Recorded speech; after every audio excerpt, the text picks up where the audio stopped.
Bonjour à vous, je suis Félicine Neff-Morera, sophrologue de métier, et je vous souhaite la bienvenue dans ce format bonus de Sophro-Réflexion, le podcast pour un nouveau regard. Un format court qui revient sur les mots déjà explorés pour un moment de sophrologie ou de réflexion à vivre selon votre envie et ce qui vous convient. Car rappelez-vous, vous seul savez ce qui vous fait du bien et ce dont vous avez besoin. Alors bonne écoute!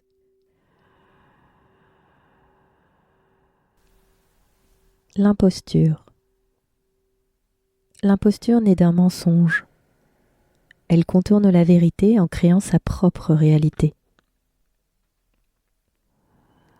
L'imposture est aussi transgressive.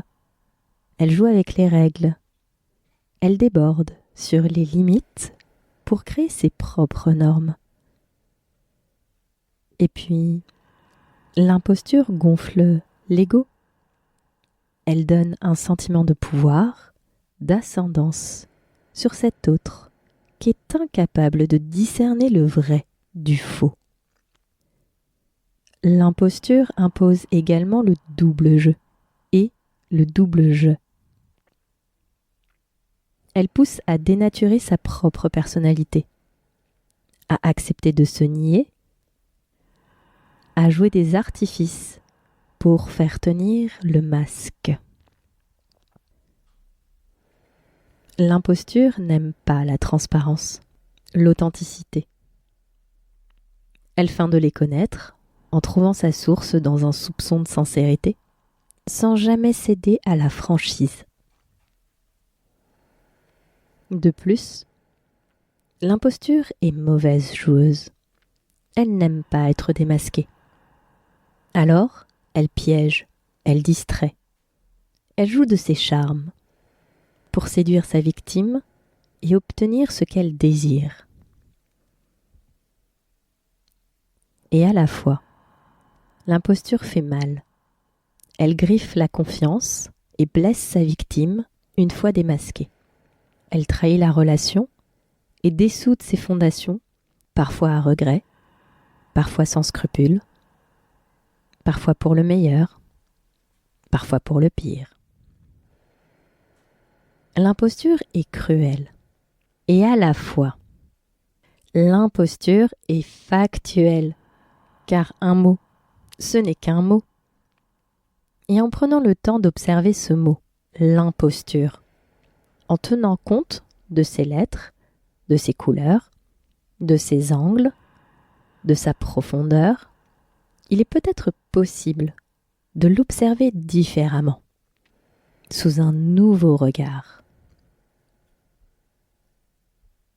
Alors c'est vrai, l'imposture est un nuage d'illusions. L'imposture ressemble à un mauvais tour.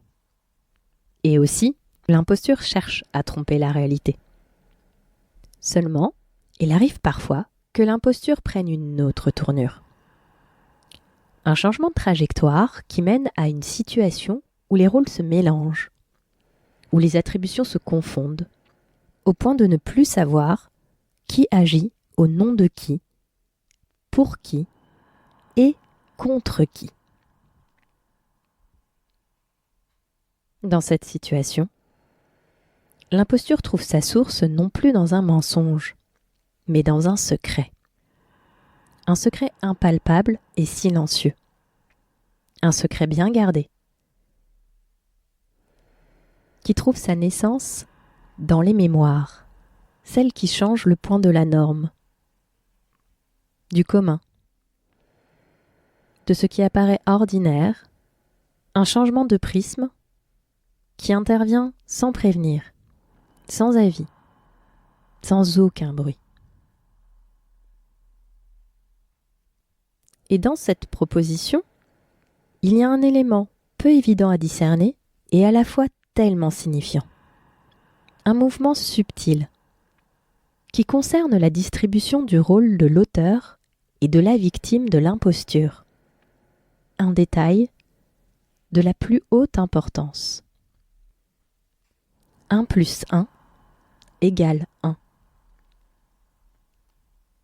La victime et l'auteur sont une seule et même personne. Un résultat inattendu, difficile à discerner, à la limite de l'inqualifiable. Et si l'imposture n'impliquait pas toujours les autres, et qu'il était possible de l'observer de l'intérieur, de la vivre de l'intérieur? Dans cette hypothèse, comment garder sa sérénité lorsque nous réalisons qu'il nous arrive parfois de manquer d'honnêteté, et que ce manque d'honnêteté nous est destiné? Comment considérer l'idée qu'il nous arrive parfois de nous mentir à nous-mêmes, consciemment ou inconsciemment? D'autant plus que, lorsque le constat est établi, d'autres réflexions viennent à remonter. Et parmi elles, une question. Comment regarder cette situation si particulière? Que dire de nous? Comment parler de nous lorsque nous endossons ces attitudes, ces postures, qui répondent à ces rôles qui nous collent et dont on ne peut se débarrasser? Le timide, la rebelle, le colérique, la fragile, le bon à rien, la complaisante, le faible, la dernière. Tant d'étiquettes auxquelles nous avons cédé, tant d'étiquettes auxquelles nous avons consenti. Et si la persistance de ces images de soi, à travers le temps, de ce regard porté sur soi, si tout cela ne venait pas des autres, si l'ombre qui planait était celle de notre propre estime, de cette image de nous que nous estimons réelle et que nous croyons vraie sans oser l'admettre. Le syndrome d'une imposture caractérisée en quelque sorte. Un syndrome de l'imposteur, totalement démasqué peut-être.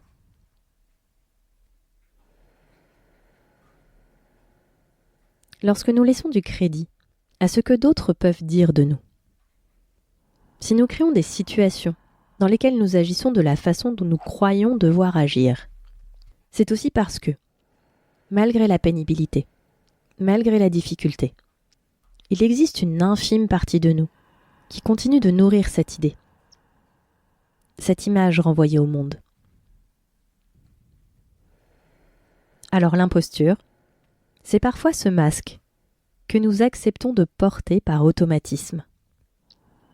Ce masque, il nous a peut-être préservés par le passé. Peut-être parce que porter ce masque nous a permis de garder une distance de sécurité avec les autres. Peut-être parce que porter ce masque était plus simple, plus rapide à proposer pour continuer. Et puis, porter ce masque nous a peut-être permis de devenir cette personne que nous sommes aujourd'hui, ici et maintenant, dans cette bulle de sophro-réflexion.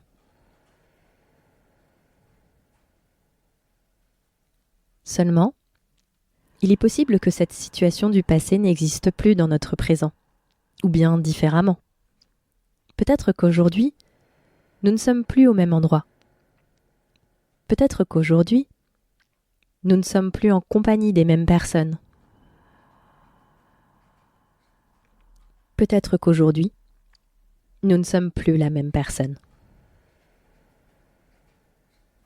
Cette personne qui avait besoin de porter ce masque pour garder la face.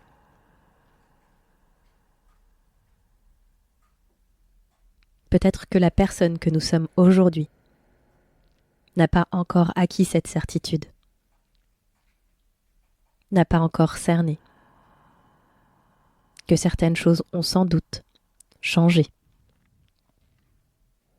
et que tout simplement, aujourd'hui, la situation n'est plus la même.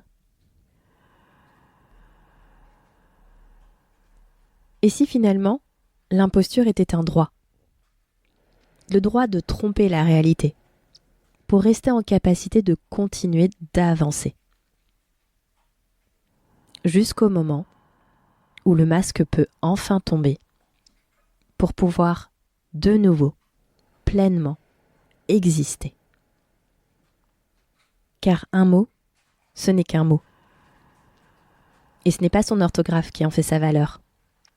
C'est le regard que vous lui portez. L'imposture n'est pas un monstre. C'est juste un mot aux multiples facettes, car rien n'est figé. Notre conscience est en perpétuel mouvement. Et c'est pour cela que je vous invite à vous installer confortablement en posture de relaxation pour continuer l'expérience autrement. Et voilà, la partie réflexion touche à sa fin.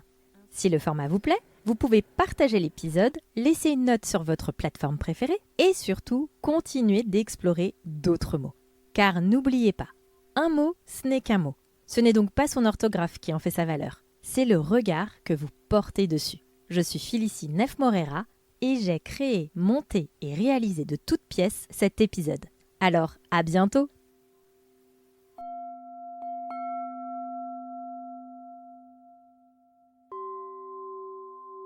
Sophro-réflexion, le droit au nouveau regard.